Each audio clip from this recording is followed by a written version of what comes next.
World developed sinuses venosus बाबा किसके पास थी? World developed sinuses venosus थी फिशेस में और एम्फीबियन में। रेप्टेलिया में होती है साइनसस वेनोसस मगर रिड्यूस्ड। तो ये साइनसस वेनोसस, ये राइट एट्रियम, ये वेंट्रिकल, ये लेफ्ट एट्रियम, ये वेंट्रिकल। हम कहेंगे कि इनों के अंदर वेंट्रिकल एक होती है, मगर रेप्टेलिया होंगे, क्रोकोडाइल होगा तो 4 चेम्बर हार्ट होती है। अच्छा, 2 एट्रियम हो गए, एक वेंट्रिकल हो गया, रिड्यूस सिस्टमिक। मगर यहाँ से देखो, ये जो रेड कलर की मैंने बनाई है इसको आप कहोगे कि ये पल्मोनरी आर्च है। तो एक होती है पल्मोनरी आर्क, और ये जो है एक ये ब्लैक कलर की लाइनें, ये और ये कहोगे 2 सिस्टमिक आर्क। यहाँ पर लिखा हुआ है कि trunks arteriosus is divided into the 2 systemic arc and 1 pulmonary arc. 2 systemic arc ये ब्लैक कलर की, एक पल्मोनरी आर्क रेड कलर की। तो रेप्टेलिया के हेड के अंदर जब आप देखोगे तो इसके अंदर ये होता है कि इस तरह की स्ट्रक्चर मौजूद होती है। मगर क्या है कि रेप्टेलिया की हेड के अंदर आप ये देखोगे कि जो पल्मोनरी ये जो सिस्टमिक आर्क होती हैं, ये हेड के एक यहाँ से इसको कहोगे ये साइड जो है वो लेफ़्ट साइड है और ये जो है वो राइट साइड है।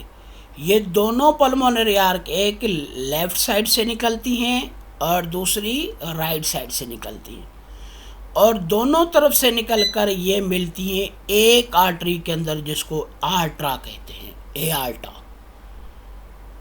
तो देखो, हम कहेंगे कि सिस्टमिक आर्क के जो 2 होती हैं वो हार्ट के दोनों तरफ से निकलती हैं, राइट साइड से भी लेफ़्ट साइड से भी, और दोनों हार्ट को क्रॉस करके एक जगह पर मर्ज होती हैं। जहाँ पर मर्ज होती है वहाँ पर एक बहुत बड़ी आर्टरा बनाती हैं जिसको सिस्टमिक आर्ट कहते हैं, एआर्टा कहते हैं, सिस्टमिक आर्टा कहते हैं। तो इस तरह की हार्ट रेप्टेलिया के अंदर होती है, एक्सेप्शन ऑफ क्रोकोडाइल। मगर जब आप क्रोकोडाइल को देखोगे, in crocodile the wall between the ventricle is complete. Ventricle के अंदर जो वॉल होती है वो कंप्लीट होती है। So the heart consist of 2 atria and 2 ventricle. In reptile the ventricle is incompletely. आपने रेप्टेलिया जितने भी पढ़ोगे उनके अंदर वेंट्रिकल कंप्लीट नहीं होती डिवाइड, मगर क्रोकोडाइल के अंदर हार्ट पढ़ोगे तो कंप्लीटली डिवाइड होती है, like in birds and mammals. इसीलिए जब आप क्रोकोडाइल की हार्ट के स्ट्रक्चर को देखोगे तो ये है, ये क्रोकोडाइल है, ये इसकी हार्ट है, इसके अंदर ये एट्रियम है, ये एट्रियम है, ये राइट है, ये लेफ्ट है, और ये इसके वेंट्रिकल होते हैं, और वेंट्रिकल इज कम्प्लीटली डिवाइडेड। तो क्रोकोडाइल की हेड के अंदर राइट साइड से डीऑक्सीजनेटेड ब्लड और लेफ्ट साइड से ऑक्सीजनेटेड ब्लड फ्लो करता है, मगर कभी भी आपस में एक दूसरे के साथ इंटरमिक्स नहीं होते।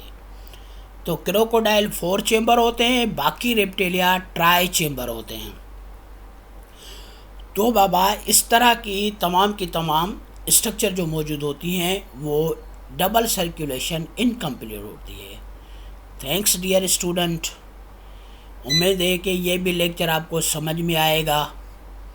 ये बाबा तब तक समझ में नहीं आएगा जब तक इसको बार बार नहीं पढ़ोगे, बार बार इसको सुनो।